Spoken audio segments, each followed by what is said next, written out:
റീമേക്കുകൾ എല്ലാ കാലത്തും എല്ലാ ഭാഷയിലും സംഭവിക്കാറുണ്ട്.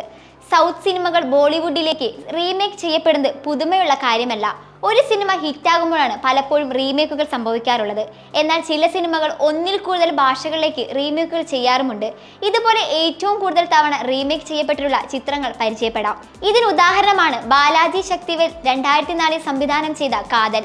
ഭരത്, സന്ധ്യ തുടങ്ങിയവർ മുഖ്യവേഷത്തിൽ വന്ന റൊമാൻറ്റിക് സിനിമയായിരുന്നു ഇത്. കന്നഡ, മറാത്തി, നേപ്പാളി തുടങ്ങിയ 6 ഭാഷകളിലേക്കാണ് ഈ സിനിമ റീമേക്ക് ചെയ്യപ്പെട്ടത്. തമിഴ് സൂപ്പർ താരം വിജയ് സേതുപതിയുടെ തുടക്കകാലത്തെ സിനിമയാണ് NKPK. ബാലാജി തരണീധരൻ ഒരുക്കിയ കോമഡി സിനിമ അന്ന് വലിയ ഹിറ്റായിരുന്നു. ഈ സിനിമയും മലയാളം ഉൾപ്പെടെ 6 ഭാഷകളിൽ റീമേക്ക് ചെയ്തു വന്നിട്ടുണ്ട്.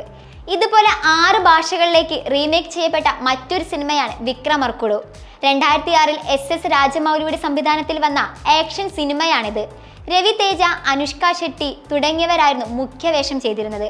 സിനിമ ബംഗ്ലാദേശിൽ 2 തവണ റീമേക്ക് ചെയ്യപ്പെട്ടിട്ടുണ്ട്. മലയാളത്തിലെ ഏറ്റവും വലിയ ഹിറ്റ് സിനിമയായിരുന്നു ദൃശ്യം.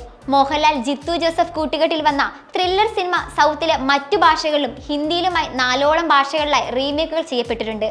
മലയാളത്തിലെ എക്കാലത്തെ മികച്ച ചിത്രമായ മണിച്ചിത്രത്താഴാണ് അടുത്തത്. തമിഴ്, തെലുങ്ക്, കന്നഡ ഉൾപ്പെടെ 4 ഭാഷകളിൽ സിനിമ റീമേക്ക് ചെയ്യപ്പെട്ടിട്ടുണ്ട്. കന്നഡയിൽ നിന്നും വന്ന മികച്ച സിനിമയായിരുന്നു U10.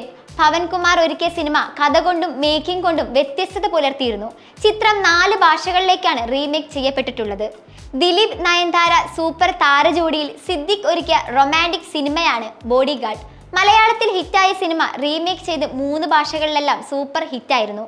സിദ്ദിഖ് തന്നെയാണ് ചിത്രത്തിന്റെ ഹിന്ദി, തമിഴ് റീമേക്കുകൾ സംവിധാനം ചെയ്തത്.